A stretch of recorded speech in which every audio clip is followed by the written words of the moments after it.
welcome to the deep dive. You know, that moment right after the Sunday service ends. Oh, yeah. You've just walked out the church doors, you get into your car, shut the door, and in that sudden quiet, before you even turn the key, it kind of just hits you. Right, that heavy feeling. Yeah, this overwhelming wave of inadequacy. Yeah. You just sit there feeling like, I don't know, a profound sense of failure. And you think to yourself, I am simply not the warrior type. Wow. Yeah, that resonates with so many people. Because you look around at the people who seem, spiritually bold, the ones who pray with this unshakable, mountain-moving confidence, and you just conclude that you are a worrier, not a warrior. It's such an isolating feeling. It really is. You wonder if your faith is even strong enough or if your words are eloquent enough for God to even pay attention to you. And, it's deeply isolating, but yet it's a feeling that a vast majority of believers carry around in secret. We have this collective tendency to survey the whole landscape of spiritual warfare and categorize it as this exclusive discipline for the strong, Right, like only the confident apply. Exactly, the confident and the untroubled. Well, today we are taking a deep dive into Chapter 3 of the book Armed with Grace, Winning the Spiritual Battles You Never Saw Coming. And our primary mission today is to deconstruct that exact misconception. I am so glad we're tackling this. Me too.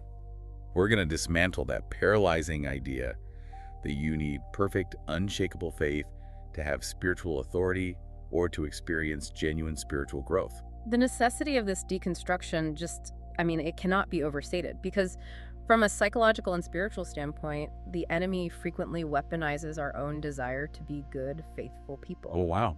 If he can implant the cognitive distortion that your faith must be completely flawless before God can use you, he doesn't actually have to fight you. Because you bench yourself. Exactly. You end up benching yourself. You remain entirely passive out of shame, perpetually waiting for a state of spiritual perfection that, honestly, it simply does not exist in the human experience. That shifts the entire burden of performance, doesn't it? I mean, before we can really look at the types of people God actually uses, we have to unpack why our modern definition of good faith is so fundamentally distorted. Right. We seem to have equated faith with emotional intensity. Yes, we absolutely have. The cultural messaging implies that if you're feeling highly motivated, positive, free of doubt, then boom, you have great faith. But if you wake up feeling anxious or deeply uncertain, your faith is somehow broken. It's tragic because we've reduced a profound theological reality to a temporary mood. Right. Or even worse, to just mere positive thinking. Right, good vibes only. Yeah, exactly. But when we examine the actual mechanics of spiritual formation, we realize that faith is not emotional certainty. Human feelings are wildly unstable metrics. Oh, for sure. I mean, you can be dealing with severe physical exhaustion, a shifting chemical imbalance, or you might just be navigating a genuinely terrible week. Your emotions will naturally reflect those realities. Which is normal human functioning. Exactly. So if your spiritual authority was directly tied to your emotional baseline, you would be operating in a state of constant vulnerability. Which really makes sense of why perfectionism is so paralyzing for people. It's essentially an all-or-nothing cognitive distortion. The moment a person feels a tremor of fear or anxiety, they think their faith has just zeroed out, and they immediately feel disqualified. Precisely. Because perfectionism demands an absence of negative emotion, which is, well, it's impossible. Right. And when you inevitably feel fear, shame steps right in. Shame tells you that you are fundamentally broken because you are struggling. And this distortion is incredibly effective at keeping believers trapped in a cycle of self-evaluation rather than God evaluation. The book actually offers an analogy here that really clarifies the mechanics of how trust actually works. I love this. Oh, the hand analogy, it's so good. Yes. It asks you to think of faith like a small child reaching up for their father's hand. So imagine a little kid suddenly terrified by a loud noise or like a barking dog, and they reach up in an absolute panic. Right. The child's grip is naturally weak. Their hand is trembling. They are completely consumed by fear in that moment. Yeah. But the father's grip is absolute. Because it's the strength of the hand they are holding, not the quality of the child's grip, that guarantees their safety. Exactly. And we spend so much of our spiritual lives obsessing over our own grip strength. We really do. We consume endless content, we attend seminars, we're trying to muster up this ironclad psychological grip, operating under the assumption that our own mental fortitude is what actually saves us. And that obsession is a profound distraction. because it centers our trust on our own performance rather than on God's character. Wow. Faith is not the absence of weakness. It's not the absence of internal struggle. Faith at its core is simply the hand that grasps God's promises. A tiny, trembling faith placed in a massive, capable God will universally outperform a massive, confident faith placed in your own abilities. That's such a relieving thought. It is. When you reach out in the middle of a panic attack or a moment of deep sorrow, God is not evaluating the emotional purity or intensity of your prayer. He is honoring the fact that you are directing your limited strength toward Him. And that reliance on God's grip rather than our own, it isn't just some modern coping strategy to make us feel better. It's the exact pattern we see playing out in the foundational texts with the people we hold up as the ultimate examples. Right. The biblical heroes. Yes, we put them on these pristine stained glass pedestals, but when you strip away the mythology and read their actual stories, they're dealing with the exact same messy, fearful reality as the person crying in their car. They are incredibly human, and their initial responses to God are often marked by severe hesitation. The narrative of Gideon in Judges chapter 6 is the classic case study of this dynamic. I love the Gideon story. An angel of the Lord appears to Gideon and explicitly addresses him as a mighty warrior. Which is deeply ironic given the historical and immediate context. God calls him a mighty warrior, while Gideon is literally cowering in a winepress to thresh wheat. Try not to make any noise so the Midianites don't find him. Right, he's hiding. It's the ancient equivalent of hyping someone up as a fearless champion while they're actively hiding under their bed. He is the absolute definition of a warrior in that moment. He is entirely consumed by his physical and political vulnerability. And when God instructs him to go and save Israel, Gideon immediately argues his own disqualification. He starts bringing up his resume. Exactly. He points out that his clan is the weakest in Manasseh and that he is the least significant member of his family. He lacks all self-confidence. Furthermore, he asks God for multiple physical signs, the famous fleece on the ground, just to double-check that God isn't making a catastrophic administrative error. He's actively second-guessing the creator of the universe out of pure anxiety. But what fascinates me is the restraint in God's response. Yes, it's beautiful. You would expect God to demand immediate, unquestioning bravery. You would expect a rebuke, something along the lines of, your faith is only at 40% and I require an 80% minimum to deploy you. But the text reveals a God who is infinitely patient with human frailty. God doesn't reject Gideon for his fear. He works directly through Gideon's imperfect courage. Wow. What we see in that story is the principle of gradual obedience. Gideon takes one highly reluctant, terrified step forward, and God meets him exactly there. God's strength fills the gap of Gideon's weakness, proving that the operative power was never Gideon's baseline bravery to begin with. We see that same psychological reality with Peter in the New Testament too. Matthew 14 gives us the famous account of Peter walking on the water. Oh, classic. The traditional takeaway from that text is almost always a cautionary tale about focus. We highlight the moment Peter took his eyes off Jesus, noticed the severe wind, doubted, and began to sink. The moral is usually presented as, don't be like Peter, don't doubt, or you will sink. Which is honestly a tragic misreading of the broader narrative. It completely ignores the profound reality that Peter was the only disciple who actually stepped out of the boat. Right. The other 11 were just sitting there. The other 11 remained safely in the vessel. Peter's faith was undoubtedly imperfect, and his focus broke almost immediately under the pressure of his environment. But the insight there is what happens in the split second he starts to drown. When his flawed attempt fails and he cries out in a panic, Jesus reaches out and catches him. Instantly. Yeah, Jesus doesn't let him swallow a few lungs full of seawater to teach him a theological lesson about the necessity of perfect focus. He saves him mid-failure. He corrects the doubt, certainly, but he entirely restores the man. And that distinction changes how we view spiritual failure. Jesus responded to the attempt. The operative power of the miracle was Jesus' ability to hold Peter, not Peter's ability to maintain a perfectly pure meditative state of belief while standing on a liquid surface. I love how you phrase that. Well, the physical reality of the storm was terrifying, and Peter's neurological response, his fear, was entirely natural. Jesus honors the direction of Peter's trust, even when the volume of Peter's fear temporarily overpowered it. Okay, but how do we square this immense grace for flawed execution with a standard set in Hebrews 11, because that chapter is literally titled the Hall of Faith in many Bibles. Ah, yes, the Hall of Faith. It lists these grand, sweeping historical figures and explicitly states that without faith, it is impossible to please God. It sets an incredibly high bar. So reconciling that absolute standard with someone like Moses, who vehemently argued with God from the burning bush, or Elijah, who ran into the desert begging to die right after calling down fire from heaven, it just seems like a massive contradiction. Right, it appears contradictory only if we misunderstand what Hebrews 11 is fundamentally celebrating. The author of Hebrews is not compiling a roster of people who achieved flawless moral or emotional execution. Not at all. If you read the corresponding Old Testament narratives of those figures, their lives are riddled with massive character flaws, moral failures, and periods of absolute panic. What Hebrews 11 is highlighting is a trajectory of trust. Trajectory. Yes, it celebrates the sincere direction of their faith. Despite their profound stumbles, they consistently turn back toward God. So it's about orientation rather than perfection. Precisely. God does not glorify unbelief, and he does not want us to remain paralyzed by our fear, but he honors the orientation of a heart that keeps returning to him. He specializes in utilizing shaky hands and stammering words. Which is so encouraging. It is. From a theological perspective, utilizing profound human weakness is the exact mechanism by which God ensures that the resulting power is clearly understood to be divine, rather than human achievement.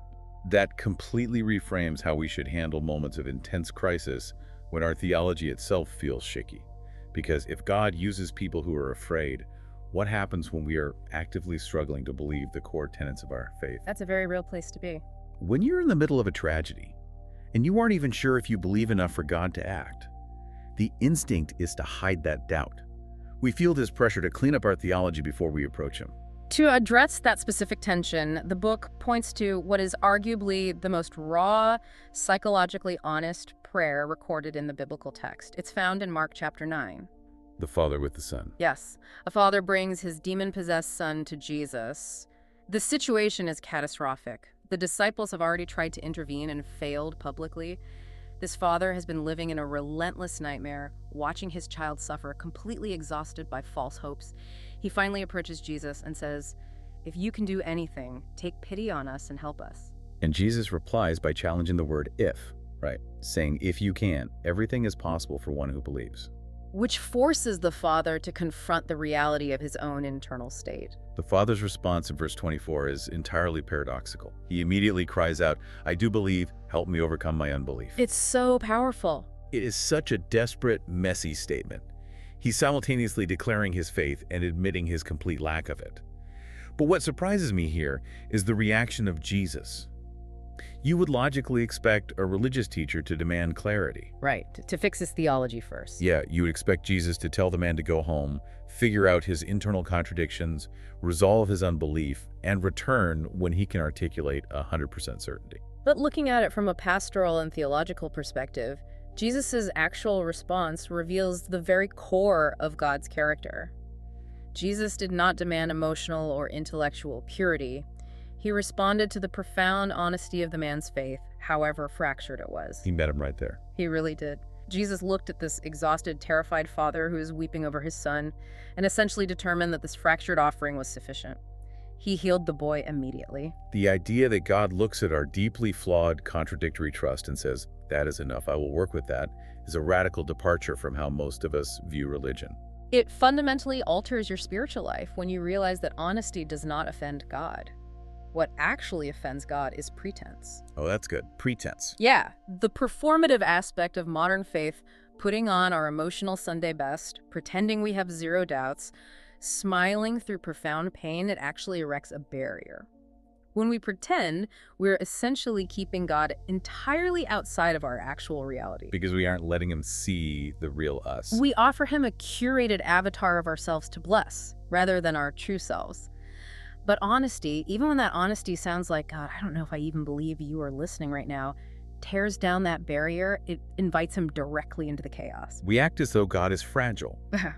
We operate under this subconscious assumption that our specific doubts or our particular anxieties are going to somehow shock him or scare him away. Right. As if he didn't know. Exactly. He is already fully aware of our neurological state. We aren't informing the creator of the universe about our doubts. We are simply giving him permission to enter into them with us. Exactly. The theological truth is that God desires intimacy over flawless performance. And moving from the historical text into the practical reality of our daily lives, embracing this grace-filled view of faith completely rewrites how we function on an ordinary Tuesday morning.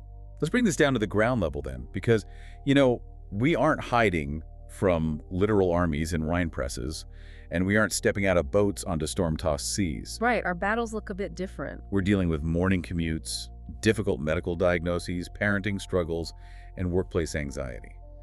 How does the acceptance of imperfect faith change those realities for the listener right now? It means that the prerequisite for spiritual action is no longer emotional calm. You can pray for your family while you are still actively experiencing anxiety. You do not have to wait for the physiological symptoms of panic to subside before you are allowed to be spiritual. That's huge. It is. It means you can share your faith or speak up for what is right in a boardroom while your voice is literally shaking. It means you can make parenting decisions when you feel entirely inadequate, relying on God's wisdom rather than waiting until you feel like an expert. Because we never really feel like experts anyway. Never. And crucially, it means you can choose to worship and declare God's goodness even when you are walking through a season of profound, undeniable discouragement. I need to clarify something here just to ensure we maintain balance. We're celebrating the fact that God uses our weakness, and we are validating that it is normal to feel anxious or afraid. Yeah. But we aren't suggesting that believers should just set up camp in their anxiety, right? Yeah. The message isn't a passive acceptance of defeat where we throw our hands up and say, well, God loves my weakness, so I'm not going to try to overcome this fear. How do we navigate the tension between accepting our weakness and pushing forward? That is the critical tension in spiritual formation. No, we absolutely do not glorify passivity. Recognizing that God uses our weakness is not a license to stop growing. Right. From the perspective of clinical counseling integrated with discipleship, the antidote to paralyzing fear is not attempting to muster up an artificial sense of self-confidence. You cannot just stand in front of a mirror shouting positive affirmations until your brain stops perceiving a threat. Fake it till you make it doesn't really work here. Exactly, it doesn't work. The actual neurological and spiritual antidote to fear is taking small, repeated acts of obedience. Doing the right thing while your brain is still actively sounding the alarm. Precisely. Taking action while afraid is what slowly rewires the brain and builds spiritual resilience. It is entirely a muscle. Wow. Every single time you choose to pray, despite the heavy weight of your anxiety, every time you take a step of obedience, despite the overwhelming fear of failure, you are enforcing a spiritual victory in your life. You are training your soul to trust the Father's grip rather than your own feelings. That perfectly frames what the Apostle Paul was talking about in 2 Corinthians 12. Yeah. He had this chronic, agonizing issue, this thorn in his flesh, and he repeatedly begged God to remove it so he could be stronger. But God's response was, "My grace is sufficient for you, for my power is made perfect in weakness." Paul had to learn that the weakness itself was not a roadblock to his ministry. It was the actual vehicle through which the power of God was going to be demonstrated. It's just a total paradigm shift. It really is. Faith grows progressively through that exact mechanism. It is not a light switch that you flip on to 100% luminosity. It is a slow, methodical growth born of perseverance. Step by step. Yes, through consistent prayer, through reading scripture when you feel dry, through engaging with your community when you want to isolate. You just keep turning toward him. You continuously hand him your imperfect, trembling faith, and over time, you realize that you are standing on significantly firmer ground than you were a year ago. It lifts such a massive weight off the shoulders. You do not have to be the superhero in your own spiritual story. You just have to be willing to hold the hand of the one who actually holds the power. Beautifully said. So let's distill this into a core takeaway for you, the listener. If you take nothing else from this deep dive, remember this. Your imperfect faith, when it is sincerely directed toward a perfect God, matters deeply. It really does. Your specific weaknesses, your persistent fears, your messy crying in the car moments, none of those things disqualify you from spiritual authority or growth. They are the very canvas upon which God prefers to display his strength. You do not need to cultivate a bigger faith in your own abilities. You simply need to keep your small, trembling faith securely anchored in a very big God. As we conclude our analysis today, I want to leave you with a specific searching question to mull over throughout your week. I love this part. It's a diagnostic tool for your own spiritual life. Where are you currently waiting to feel perfect before you take your next step of obedience? Oh, that's penetrating. Identify the specific area where you have benched yourself because you mistakenly believe your faith isn't pretty enough or strong enough yet to act. That is the exact question that exposes the trap of perfectionism. Because the brutal truth is that perfect feeling of total certainty is never going to arrive. So our pastoral encouragement to you today is simple. Take one small obedient step. Just one. Just one. Make the phone call, say the prayer, or offer the apology. Do it even if you still feel incredibly weak. Do it even if your hands are physically trembling. Do it even if you are wrapped with uncertainty. God can do infinitely more with your shaky step forward than he can with your perfectly confident standstill. If the concepts we deconstructed today resonated with you, we have only just scratched the surface of the source material. We highly recommend picking up a copy of Armed with Grace to explore the fuller teaching. Absolutely. The third chapter goes into much greater depth regarding these biblical narratives and outlines a highly practical battle plan for moving past perfectionism in your daily spiritual life. It completely reframes how you view your own struggles. The next time you find yourself sitting in the sudden quiet of your car, feeling overwhelmed by inadequacy and convinced that you are just the ultimate worrier, I want you to remember Peter sinking in the waves. Remember Gideon hiding in his wine press. And remember that the creator of the universe does not require your flawless performance. He simply wants your hand. Keep holding on and keep diving deep.